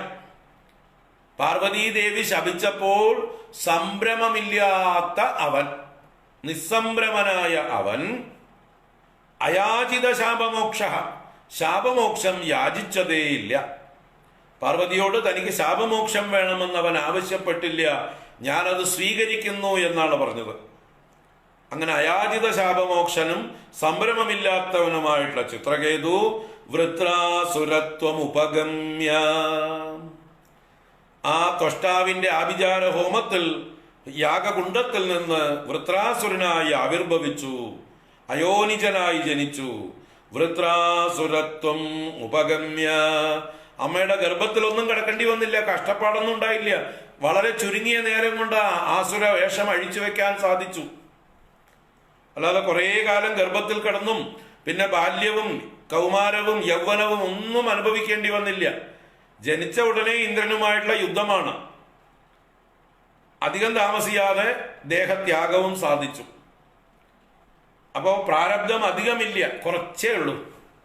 ഒന്ന് വേഷം കെട്ടേണ്ടി വന്നു, അർജുനൻ ബൃഹന്നളയായതുപോലെ കുറച്ചു കാലത്തേക്ക് നപുംസകമായി വേഷം കെട്ടിയതുപോലെ. ഉർവശി ശാപം ഉപകാരം എന്ന് പറഞ്ഞ പോലെ വൃത്രാസുരന്റെ ഉള്ളിലുള്ള ഏതെങ്കിലും മറ്റേ ചിത്രകേതുവിന്റെ ഉള്ളില് എന്തെങ്കിലും അല്പം അഭിമാനം ഉണ്ടായിരുന്നെങ്കിൽ അതും കൂടി പോകാൻ വേണ്ടി, നിസ്സംഗനായി തീരാൻ വേണ്ടി, ഭക്തോത്തമനായി തീരാൻ വേണ്ടിയിട്ടുള്ള ഒരു ജന്മം മാത്രമാണ് വൃത്രാസുരത്വം. അപ്പൊ വൃത്രാസുരൻ ഒരു ദുഷ്ടനായിട്ടുള്ള അസുരനൊന്നുമല്ല. ആരെയും കാര്യമായിട്ട് അദ്ദേഹം ഉപദ്രവിച്ചിട്ടൊന്നുമില്ല മുമ്പ്. ഇപ്പൊ ഈ ഇന്ദ്രനുമായിട്ടുള്ള യുദ്ധത്തിൽ കുറച്ചു പേരെ ദേവന്മാരെ അദ്ദേഹം ഹിംസിച്ചു, അല്ലാതെ അദ്ദേഹം സ്ഥിരമായിട്ട് ആളുകളെ ഉപദ്രവിച്ചുകൊണ്ട് നടക്കുന്ന ആളൊന്നുമല്ല.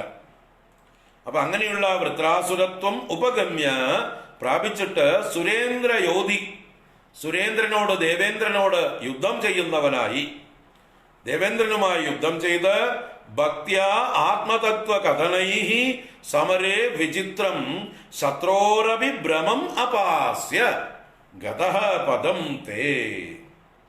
ഭക്ത്യാ ആത്മതത്വ കഥനൈഹി, ഭക്തിയോടുകൂടെ ആത്മതത്വം കഥനം ചെയ്ത് ഇന്ദ്രന് നല്ല ഉപദേശങ്ങൾ കൊടുത്ത് ഭഗവാനെ സ്തുതിച്ചുകൊണ്ട് സമരേ ആ യുദ്ധത്തിൽ ശത്രോഹോ അഭി ഭ്രമം അപാസ്യ, ശത്രുവിന്റെ പോലും ഭ്രമത്തെ നീക്കിക്കൊടുത്ത്, ആ ശത്രുവിന്റെ അജ്ഞാനത്തെ പോലും നീക്കിക്കൊടുത്ത്, ഹേ ഇന്ദ്ര, ഇപ്പൊ നീ ജയിക്കേണ്ടവനാണ്.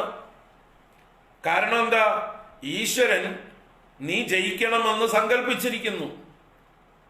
അതിനു വേണ്ടിയിട്ടാണ് അദ്ദേഹം നിനക്ക് വജ്രായുധം ഉണ്ടാക്കാൻ ഉപദേശിച്ചത്. ദദീജി മഹർഷി നിനക്ക് വജ്രായുധം ഉണ്ടാക്കാൻ അസ്ഥി തന്നത് നീ ജയിക്കേണ്ടവനായതുകൊണ്ടാ. ഇപ്പൊ നിനക്കാണ് ഈശ്വര അനുഗ്രഹം.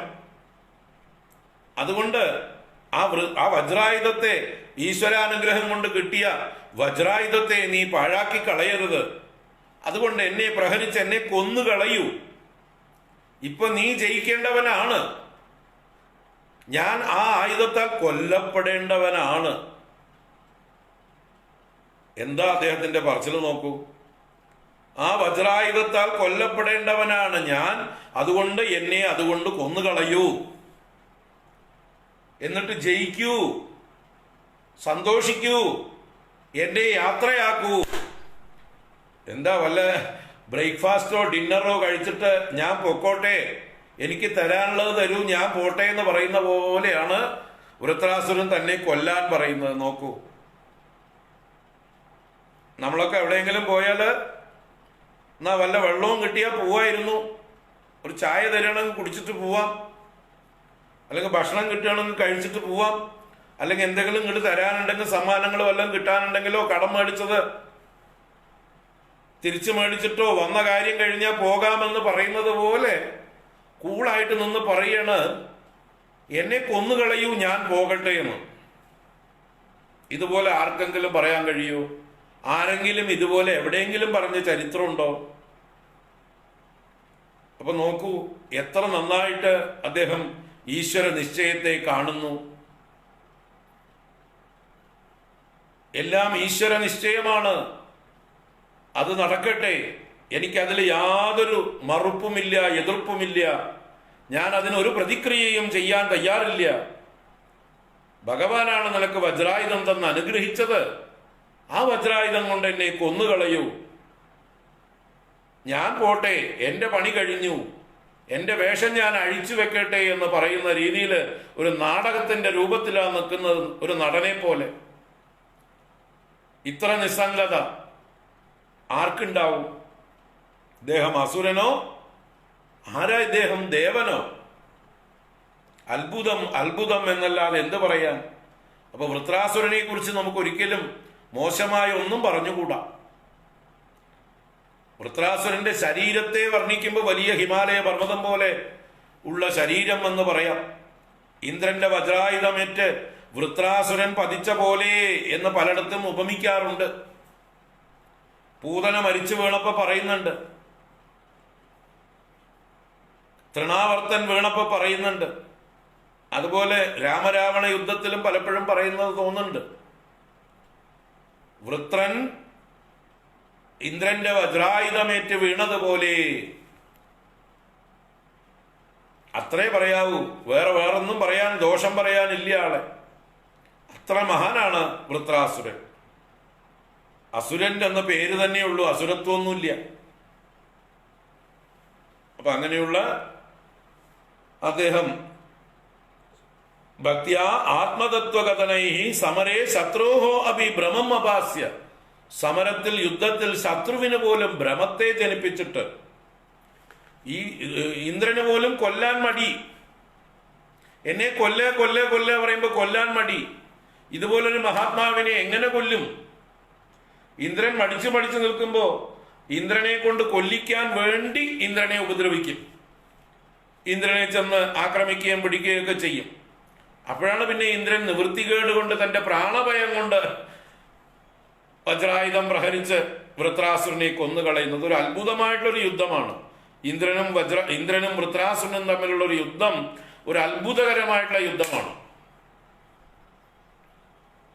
ഇതുപോലൊരു യുദ്ധം എവിടെയും കാണില്ല. അതാണ് ഇവിടെ ശത്രോഹോ അപ്പി ഭ്രമം അപാസ്യ, ശത്രുവിന്റെ പോലും ഭ്രമത്തെ നീക്കിക്കളഞ്ഞ് അത്ഭുതകരമായിട്ടുള്ള ലീലയെ ചെയ്ത് തേ പദം ഗത വിചിത്രം, അത്ഭുതം, വിചിത്രം, ആശ്ചര്യം. ഗുരുവായൂരപ്പ, അങ്ങനെ അദ്ദേഹം അങ്ങയുടെ പദവിയെ പ്രാപിച്ചു. തേ പദം ഗത, ഗുരുവായൂരപ്പന്റെ പദവിയെ പ്രാപിച്ചു, മോക്ഷം പ്രാപിച്ചു എന്നാണ് ഇവിടെ പറയുന്നത്. അപ്പൊ അങ്ങനെയുള്ള വൃത്രാസുരന്റെ ചരിതം ഇവിടെ മേൽപ്പത്തൂര് ഉപസംഹരിച്ചു. ഇനി അടുത്ത ശ്ലോകം, 11ാമത്തെ ശ്ലോകം, ഷഷ്ഠസ്കന്ധത്തിലെ 19ാം അധ്യായത്തിൽ ഒരധ്യായത്തിൽ മരുതുൽപ്പത്തി കഥനം എന്നൊരധ്യായം, മരുത്തുക്കളുടെ ഉൽപ്പത്തി, അതിനെ ചുരുക്കി പറഞ്ഞ് ആ ഷഷ്ഠസ്കന്ധത്തെ ഉപസംഹരിക്കുകയാണ്. അടുത്ത ദശകമിനി സപ്തമസ്കന്ധ വിഷയമാണ്. എന്താണ്? പ്രഹ്ലാദ ചരിതം, അത് കഴിഞ്ഞ് നരസിംഹാവതാരം. രണ്ട് ദശകം കൊണ്ട് സപ്തമസ്കന്ധത്തെ ചുരുക്കുകയാണ് മേൽപ്പത്തൂര്. ഗംഭീരമായിട്ടുള്ള പ്രഹ്ലാദ ചരിതവും നരസിംഹാവതാരവും നാളെ തൊട്ട് തുടങ്ങാനിരിക്കുന്നത്. അപ്പൊ ഷഷ്ഠസ്കന്ധത്തിലെ അവസാന അധ്യായം മരുതുൽപ്പത്തി, അത് കാണാം നമുക്ക്. ചുരുക്കിയ പറയുന്ന മേൽപ്പത്തൂര് 11ാമത്തെ ശ്ലോകം. ത്വൽസേവനേനദിതിരിന്ദ്രവദോദ്യതാപി താൻ പ്രത്യുതേന്ദ്ര സുഹൃദോ മരുതോ ബിലേബേ ദുഷ്ടാശയേബി സുബദൈവ ഭവന്നിഷേവ തത്താദൃശസ്ത്വമവമാം പവനാലയേശ. ത്വൽസേവനേന ദിതിരിന്ദ്രവദോദ്യതാപി താൻ പ്രത്യുതേന്ദ്ര സുഹൃദോ മരുതോ ബിലേബേ ദുഷ്ടാശയേബി ശുഭദൈവ ഭവന്നിഷേവ തത്താദൃശസ്ത്വമവമാം പവനാലയേശ. തത്താദൃശസ്ത്വമവമാം പവനാലയേശ. സർവത്ര ഗോവിന്ദനാമ സങ്കീർത്തനം. ഗോവിന്ദ ഗോവിന്ദ.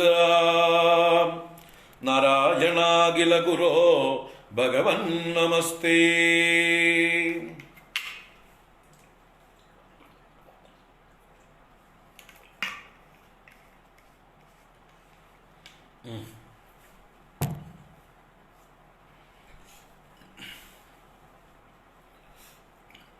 ദക്ഷന്റെ വംശം പറയുകയാണല്ലോ ഷഷ്ഠസ്കന്ധം. അപ്പൊ അതില് ഓരോ ദക്ഷപുത്രിമാരുടെയും മക്കളുടെ കഥ പറഞ്ഞിട്ട് ആ ദക്ഷപുത്രിമാരിൽ ദിതിക്ക് ആദ്യമുണ്ടായ സന്തതികൾ മരുത്തുക്കളാണ്. ആ കഥയാണ് ഇവിടെ 19ാമത്തെ അധ്യായം ഷഷ്ഠസ്കന്ധത്തിൽ അവസാനം. അപ്പൊ ദിതി തനിക്ക് സന്തതികൾ ഉണ്ടാവാൻ വേണ്ടി തന്റെ ഭർത്താവായ കശ്യപ പ്രജാപതിയോട് അപേക്ഷിച്ചു. എനിക്ക് പുത്രോത്പാദനം ചെയ്തു തരണം, എനിക്ക് സന്തതികൾ ഉണ്ടാവണം എന്ന് പറഞ്ഞ് ഭർത്താവായ കശ്യപ പ്രജാപതിയെ പ്രാർത്ഥിച്ചപ്പോ കശ്യപ പ്രജാപതി ദിതിക്ക് ഒരു ഉപദേശം കൊടുത്തു. ഭഗവാനെ ഭജിച്ചോളൂ എന്ന് പറഞ്ഞ് പുംസവനം എന്ന് പറയുന്ന ഒരു വ്രതം, 1 വർഷം നീണ്ടു നിൽക്കുന്ന ഒരു വ്രതം ഉപദേശിച്ചു. ഭഗവാനെ, പുരുഷനെ പുത്രനായി ലഭിക്കാൻ പ്രാർത്ഥിച്ചുകൊണ്ടുള്ള വ്രതമാണ് പുംസവന വ്രതം. പുംസവനം, പുമാനെ സവിക്കുക, പ്രസവിക്കുക. പുംസവനം, പുംസവനം. പുമാനെ പ്രസവിക്കുവാൻ, പുമാനെ പുത്രനായി ലഭിക്കുവാൻ, പുരുഷനെന്നാൽ പുരുഷോത്തമനായ ഭഗവാനെ, ഭഗവാനെ പുത്രനായി ലഭിക്കുവാൻ വേണ്ടി ഒരു വ്രതം ഉപദേശിച്ചു. 1 വർഷം നീണ്ടു നിൽക്കുന്ന വ്രതം. ഇത്തിരി കഠിന വ്രതമായിരുന്നു. ഒരുപാട് അനുഷ്ഠാനങ്ങൾ കൊടുത്തു. ഇന്നതൊന്നും ചെയ്തുകൂടാ എന്ന് പറഞ്ഞു. അപ്പോ ദിതി അനുസരിച്ചു. 1 വർഷം നീളുന്ന ആ വ്രതം ഏറ്റെടുത്തു. നന്നായി വ്രതം, നീണ്ടു നിൽക്കുന്ന വ്രതം അനുഷ്ഠിക്കുകയാണ്. ദിതിക്ക് അതിഥിയോട് മത്സരമുണ്ട്. അതുകൊണ്ട് തനിക്കുണ്ടാകുന്ന പുത്രൻ അതിഥിയുടെ പുത്രനേക്കാൾ ശ്രേഷ്ഠനാവണം. അതിഥിയുടെ പുത്രന്മാരെ ജയിക്കണം, ഇന്ദ്രനെ ജയിക്കണം എന്നുള്ള സങ്കല്പം ദിതിയുടെ ഉള്ളിലുണ്ട്. ഭർത്താവ് ഉപദേശിച്ചത് ഭഗവാനെ പുത്രനായി ലഭിക്കാൻ വേണ്ടിയുള്ള വ്രതമാണ്. പക്ഷെ എന്തായാലും ദിതി സ്വഭാവം കൊണ്ട് അല്പം മത്സരബുദ്ധിയോടുകൂടി തന്നെയാണ് ആ വ്രതം അനുഷ്ഠിച്ചത്. അതിഥി പുത്രനായ ഇന്ദ്രനെ ജയിക്കുവാനുള്ള ഒരു പുത്രൻ വേണം എന്ന് വെച്ചിട്ട്. അത് ഇന്ദ്രൻ മനസ്സിലാക്കി, ചെറിയമ്മയുടെ ഉള്ളിലിരുപ്പ്. അപ്പോൾ ചെറിയമ്മയ്ക്ക് മകനുണ്ടായാൽ തന്റെ ശത്രുവായി ഭവിക്കും, തന്നെ കീഴ്പ്പെടുത്തും. അത് ഇന്ദ്രൻ ഭയപ്പെട്ടുകൊണ്ട് ഇന്ദ്രൻ തന്നെ ഒരു കൊച്ചു കുട്ടിയായ ഒരു വടുരൂപത്തിൽ, ഒരു ബ്രഹ്മചാരി വേഷത്തിൽ ദിതിയുടെ ഗൃഹത്തിൽ ദിതിയുടെ അറ്റൻഡന്റായി, ദിതിയെ ശുശ്രൂഷിക്കുന്ന പ്രവൃത്തികളൊക്കെ ഏറ്റെടുത്തുകൊണ്ട് എവിടുന്നോ വന്നൊരു അനാഥബാലനെ പോലെ നിന്നു. ദിതിക്ക് വേണ്ട കാര്യങ്ങളൊക്കെ ഒരുക്കി കൊടുക്കുക, ദിതിയെ ശുശ്രൂഷിക്കുക. അങ്ങനെയുള്ള കാര്യത്തിൽ ദിതിക്ക് പൂജകളൊക്കെ ഉണ്ട്. പുംസവന വ്രതം എന്ന് പറഞ്ഞാല് ഭഗവാൻ വിഷ്ണുവിനെ പൂജിക്കേണ്ട ഒരുപാട് കാര്യങ്ങളുണ്ട്. അപ്പൊ അതിലൊക്കെ സഹായിക്കുക. പുഷ്പങ്ങളും ദർഭകളും ഹോമദ്രവ്യങ്ങളും ചമതയും ഒക്കെ പറിച്ചോണ്ട് വരിക, എല്ലാം ഒരുക്കി കൊടുക്കുക, പാത്രം വൃത്തിയാക്കി കൊടുക്കുക. അങ്ങനെയുള്ള ഒരുപാട് കാര്യങ്ങൾ ഏറ്റെടുത്തുകൊണ്ട് ഈ ബ്രഹ്മചാരിയായി, പ്രച്ഛന്ന വേഷധാരിയായി ഇന്ദ്രൻ കഴിച്ചു കൂട്ടുകയാണ്. എന്തിനാ? ഈ അമ്മ എപ്പോഴെങ്കിലും വ്രതഭംഗം ഉണ്ടാക്കുകയാണെങ്കിൽ ആ ഉള്ളിലിരിക്കുന്ന ഗർഭസ്ഥനായ ശിശുവിനെ വധിക്കാനായിക്കൊണ്ട് അവസരം കാത്തിരിക്കുകയാണ്. അപ്പോ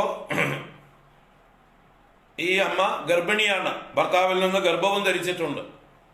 അങ്ങനെ ഗർഭിണിയായ ദേവി ഭർത്താവ് പറഞ്ഞ വിധിപ്രകാരം പരമാവധി അനുഷ്ഠിക്കുന്നുണ്ട്. എങ്കിലും മത്സര ബുദ്ധിയുള്ള ആളായതുകൊണ്ട് ഭക്തിപൂർവമുള്ളൊരു വ്രതമൊന്നുമല്ല, കുറച്ചൊക്കെ ഭക്തി ഉണ്ട് താനും. ദിതി എന്നാൽ തന്നെ ദ്വൈത ബുദ്ധി എന്നാണ് അർത്ഥേ. മത്സര ബുദ്ധിയാണ്, ദ്വൈത ബുദ്ധിയാണ്, ഭേദബുദ്ധിയാണ്.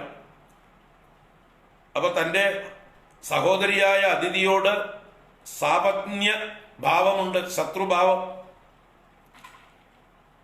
അപ്പൊ എങ്ങനെയും അവളെക്കാൾ കേമി ആവണം എന്നുള്ള വിചാരമുണ്ട്. അവളുടെ മക്കളെക്കാൾ നല്ല മക്കളാവണം എൻ്റെ മക്കൾ എന്നുള്ള മത്സരമുണ്ട്. അങ്ങനെയുള്ള ദിതി ആ വ്രത നിയമങ്ങൾ അറിയാതെ ലംഘിക്കുകയാണ്. എന്താണ് ഈ വ്രതത്തില്? ദിവസവും രാവിലെ എഴുന്നേറ്റ് കുളി, വൈകുന്നേരം കുളി, ഉപചാരങ്ങളൊക്കെ ഉണ്ട്, പല അനുഷ്ഠാനങ്ങളുണ്ട്. അപ്പൊ അതിൽ സന്ധ്യാനേരത്ത് ഉറങ്ങാൻ പാടില്ല, വീട്ടിന്റെ ഉമ്മറപ്പടിയിൽ തലവെച്ച് കിടക്കാൻ പാടില്ല, തലമുടി അഴിച്ചിട്ട് ഉറങ്ങാൻ പാടില്ല, ഇങ്ങനെയൊക്കെയുള്ള നിയമങ്ങളുണ്ട്. ഇത് വ്രതത്തിന്റെ ക്ഷീണം കൊണ്ടും ഗർഭത്തിന്റെ ക്ഷീണം കൊണ്ടും ഏകദേശം വ്രതം അവസാനിക്കാറായി 1 വർഷം ആവാറായപ്പോൾ ഒരു ദിവസം അറിയാതെ സന്ധ്യാവേളയിൽ ഉമ്മറപ്പടിയിൽ തലയും വെച്ച് തലമുടിയും അഴിച്ചിട്ട് സുഖമായി ഉറങ്ങിപ്പോയി ദിതി. 3 കാര്യവും സംഭവിച്ചു. സന്ധ്യാകുമ്പോ ഉമ്മറപ്പടിയിൽ തലവെച്ച് തലമുടിയും അഴിച്ചിട്ട് ഉറങ്ങി. അപ്പൊ വ്രതഭംഗമായി. ഇപ്പോഴാണ് ഇന്ദ്രനും അവസരം കിട്ടിയത്. തന്റെ ചെറിയമ്മയായ ദിതിയുടെ ഗർഭത്തിലേക്ക് ഇന്ദ്രൻ സൂക്ഷ്മ രൂപത്തിൽ പ്രവേശിച്ചു. വജ്രായുധവുമായി പ്രവേശിച്ച് ഈ ഗർഭസ്ഥ ശിശുവിനെ 7 കഷ്ണങ്ങളാക്കി കീറി മുറിച്ചു. ആ കുട്ടി ഉള്ളിലിരുന്നുകൊണ്ട് കരഞ്ഞു. നിലവിളിച്ച് കരഞ്ഞപ്പോ ഇന്ദ്രൻ ആ കുട്ടികളോട് പറഞ്ഞു, കുട്ടി കീറിയപ്പോഴും മുറിഞ്ഞപ്പോഴും ഭഗവാന്റെ അനുഗ്രഹം കൊണ്ട്, ഭഗവാനെ കുറിച്ചാണല്ലോ വ്രതം, പുംസവന വ്രതമാണല്ലോ. അപ്പൊ ഭഗവാന്റെ അനുഗ്രഹം കൊണ്ട് ഈ കുട്ടി 7ആയി കീറിയപ്പോഴും മരിച്ചില്ല, കരഞ്ഞു. കരഞ്ഞപ്പോ ഇന്ദ്രൻ പറഞ്ഞു, മാരുത മാരുത, കരയണ്ട കരയണ്ട എന്ന് പറഞ്ഞു. അപ്പോഴും ആ കുട്ടികൾ കരഞ്ഞപ്പോ ഒന്നുകൂടെ ഈ 7ആയി മുറിച്ച കഷ്ണങ്ങളെ ഓരോന്നിനെയും 7 മുറിച്ചു. എന്നിട്ടും മരിച്ചില്ല. കാരണം ഭഗവാന്റെ അനുഗ്രഹം. പോഷണം തദനുഗ്രഹ, ഭഗവാൻ പോഷിപ്പിച്ചതാണ് ഈ കുട്ടികളെ. വ്രതം കൊണ്ടുണ്ടായ കുട്ടികളാണ്. അപ്പൊ ദിതി ഭഗവാനെ വ്രതം അനുഷ്ഠിച്ചത് കൊണ്ട് ഈ കുട്ടികൾ മരിച്ചില്ല. 7 49 കുട്ടികളായി തീർന്നു. ആ 49 കുട്ടികളെയും കൊണ്ട് ഇന്ദ്രൻ പുറത്തേക്ക് ഇറങ്ങി ഗർഭത്തിൽ നിന്ന്. അമ്മ ഉറക്കത്തിൽ നിന്ന് ഞെട്ടി ഉണർന്നു നോക്കിയപ്പോ 50 കുമാരന്മാര് മുമ്പിൽ നിൽക്കുന്നു, സുന്ദരന്മാര്, ദേവന്മാര്. ആരാ നിങ്ങളെന്ന് ചോദിച്ചു ദിതി. അപ്പോ ഇന്ദ്രൻ മുമ്പിൽ നിന്നുകൊണ്ട് ഉള്ളത് പറഞ്ഞു. ചെറിയമ്മേ, ഇത് ഞാനാണ്, ഇന്ദ്രനാണ്. ചെറിയമ്മ എന്നെ ഉപദ്രവിക്കാൻ വേണ്ടി, ഒരു സന്തതി ഉണ്ടാവാൻ വേണ്ടി വ്രതം അനുഷ്ഠിച്ചപ്പോൾ ഞാൻ ഭയപ്പെട്ടുകൊണ്ട് ചെറിയമ്മയുടെ ഗർഭത്തെ നശിപ്പിക്കാൻ വേണ്ടി അമ്മയുടെ ഗർഭത്തിൽ പ്രവേശിച്ചു. അമ്മയുടെ കുട്ടികളെ ഗർഭത്തിൽ വെച്ച് ഞാൻ മുറിച്ചു. പക്ഷെ അവർ മരിച്ചില്ല. അവരാണിപ്പോ 49 പേര് താ പുറത്ത് നിൽക്കുന്നത്. അപ്പോ ഈ ഇന്ദ്രൻ അവരെ ഇങ്ങനെ മുറിച്ചതായിട്ട് സമയത്ത് ആ കുട്ടികൾ പറഞ്ഞു, ഞങ്ങളെ രക്ഷിക്കണം, ഞങ്ങളെ കൊല്ലരുത്, ഞങ്ങൾ അങ്ങയുടെ കൂടെ നിന്നോളാം എന്ന്. അപ്പോഴാണ് ഇന്ദ്രൻ അവരെ കൊല്ലാതെ പിന്നെ പുറത്തേക്ക് കൊണ്ടുവന്നത്, 49 നിർത്തിയത്. അല്ലെങ്കിൽ പിന്നെയും കഷ്ണങ്ങളാക്കിയിട്ടുണ്ടാവും. അപ്പൊ മരുത്തുക്കൾ ഉള്ളിൽ വെച്ച് ഇന്ദ്രനോട്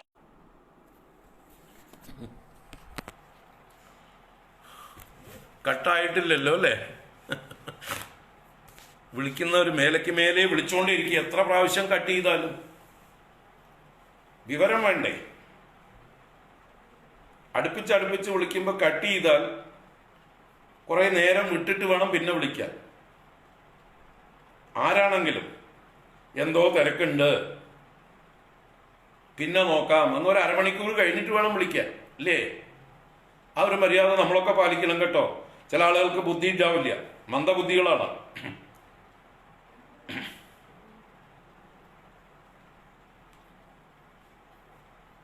ഒന്നോ രണ്ടോ പ്രാവശ്യം വിളിച്ചിട്ട് കിട്ടിയില്ലെങ്കിൽ പിന്നെ കുറേ നേരത്തേക്ക് നമ്മൾ വിളിക്കരുത് അവരെ. കാരണം അവരെന്തോ തിരക്കിലാണെന്ന് നമ്മൾ ഊഹിച്ചോളണം. ഇതാണ് ഒരു മര്യാദ, മാനേഴ്സാണ് ഇതൊക്കെ, കേർട്ടിസിയാണ്. ഇത് തുടർച്ചയായിട്ട് വിളിച്ചുകൊണ്ടേയിരിക്കുക ആൾക്കാർ. ഒരേ ആള് തന്നെ കട്ട് ചെയ്ത് കളഞ്ഞാലും പിന്നെയും വിളിക്കുക. വിവരം കെട്ടവർ. ആരാണെങ്കിലും ശരി. ആരാന്നൊന്നും ഞാൻ ചോദിച്ചില്ല.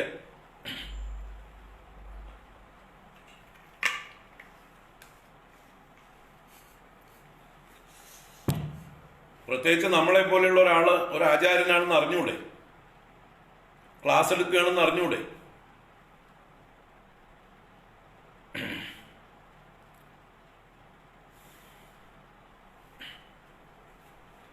നിങ്ങളറിയാൻ വേണ്ടി പറയണ, ആരെ വിളിക്കുമ്പോഴും അതെ, നമ്മൾ 1 അല്ലെങ്കിൽ 2 പ്രാവശ്യം വിളിച്ചിട്ട് പിന്നെ കുറെ ടൈം കൊടുക്കണം. അതാണ് മാനേഴ്സ്. ഒരു അരമണിക്കൂർ കഴിഞ്ഞിട്ടെങ്കിലും എത്ര അത്യാവശ്യം ഉണ്ടെങ്കിലും പിന്നെ വിളിക്കാവൂ. കാരണം ആവശ്യക്കാര് നമ്മളാണ്. ശരി, പറഞ്ഞു വന്നത്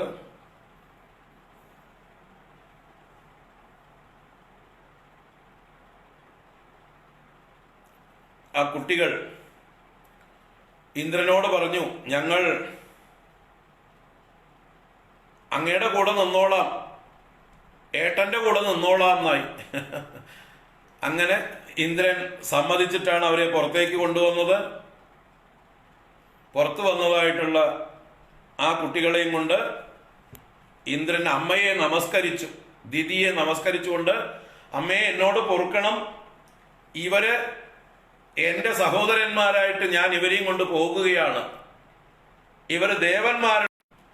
എല്ലാവർക്കും ക്ലാസ് സമയത്തെ വിളിക്കാൻ തോന്നാറുള്ളൂ. ബാക്കി സമയം നമ്മൾ പലപ്പോഴും ഫ്രീ ആണ്, വിളിക്കാറില്ല. ബാക്കിയുള്ള സമയം ഫ്രീ ആയിട്ട് കിടപ്പുണ്ട്. ക്ലാസ്സുള്ള സമയത്തെ എല്ലാവരും വിളിക്കുള്ളൂ. എന്താണെന്നറിയില്ല, ചിന്തിക്കുന്നില്ല അവരൊന്നും. എല്ലാവരും നമ്മളോട് ബന്ധപ്പെട്ട ആൾക്കാർ തന്നെയാണ്.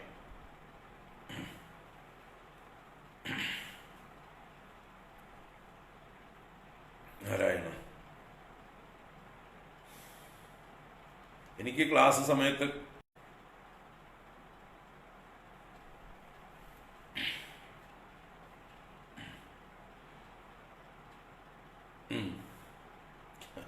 ഇപ്പൊ കാണാലോ അല്ലേ?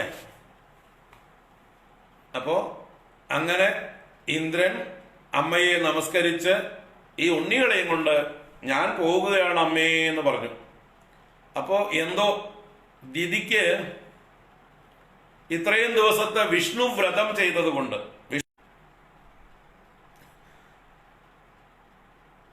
അങ്ങനെ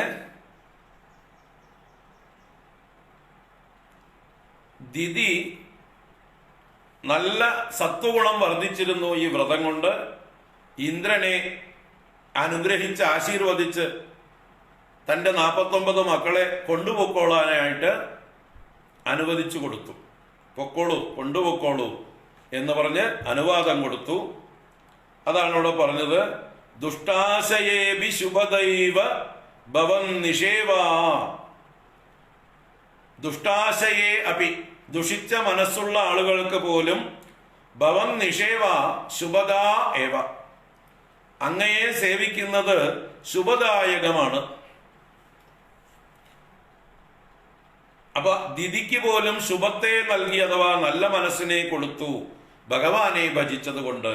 അപ്പൊ വിഷ്ണു ഭജനം എപ്പോഴും നമുക്ക് അന്ധകരണ ശുദ്ധി തരും, നല്ല സ്വഭാവം തരും എന്നതാണ് ഇവിടെ എടുത്തു പറയുന്നത്. ത്വൽസേവനേന ദിതിരിന്ദ്രവദോദ്യതാപി, അങ്ങയുടെ സേവനം കൊണ്ട് ദിതി ഇന്ദ്രവധ ഉദ്യത അപി, ഇന്ദ്രനെ ശപിച്ച് അല്ലെങ്കിൽ ഇന്ദ്രനെ വധിക്കാനായിട്ട് പുത്രനുണ്ടാവണമെന്ന് സങ്കല്പിച്ചതായിട്ടുള്ള ദിതി താൻ പ്രത്യുതേന്ദ്ര സുഹൃദോ മരുതോ ബിലേബേ. പ്രത്യുത എന്നാൽ മറിച്ച്, ഇന്ദ്രസുഹൃദ മരുത അഭിലേബേ, ഇന്ദ്രന്റെ സുഹൃത്തുക്കളായി തീർന്ന മരുത്തുക്കളെ ലഭിച്ചു. അതാണ് ദുഷ്ടാശയെ അപി, ദുഷിച്ച മനസ്സാണെങ്കിലും ഭവൻ നിഷേവ ശുഭദായേവ, ഭഗവാനെ സേവിക്കുന്നത് മംഗളത്തെ നൽകുന്നതാണ്, അവരുടെ മനസ്സിനെ മാറ്റിമറിക്കും.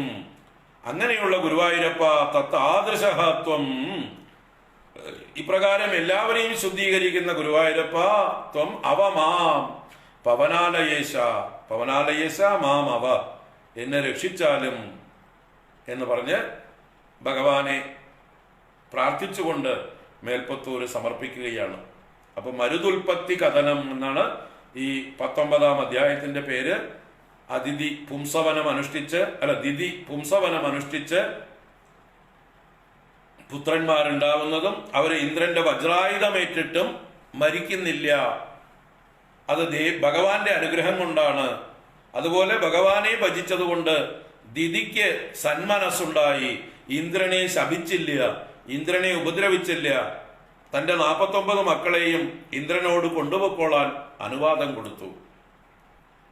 അതാണ് ഈ കഥയുടെ സാരം. അപ്പോ ഭഗവാന്റെ പോഷണം ആണ് ഈ ലോകത്തെ പോഷിപ്പിക്കുന്നത്. പോഷണം തദനുഗ്രഹ എന്നുള്ള ആ ആശയത്തെ പറഞ്ഞ് ഉപസംഹരിച്ചു. ഇനി നമുക്ക് 2 ദശകങ്ങള് ഭഗവാന്റെ അത്യത്ഭുതമായിട്ടുള്ള നരസിംഹാവതാരവും പ്രഹ്ലാദന്റെ ചരിത്രവുമാണ്. നാളെ കാണാം. ഇന്ന് നിർത്താം. ഓം കായേന വാചാ മനസേന്ദ്രിയൈർവാ ബുദ്ധ്യാത്മനാ വാ പ്രകൃതേ സ്വഭാവാത് കരോമി യദ്യത് സകലം പരസ്മൈ നാരായണായേതി സമർപ്പയാമി. ഓം ശാന്തി ശാന്തി ശാന്തി. ഹരി ഓം. ശ്രീ ഗുരുഭ്യോ നമഃ. ഹരി ഓം. നാരായണ. ഹരി ഓം. എല്ലാവർക്കും ശുഭദിനം. വൈകിട്ട് കാണാം ഗീതയില്.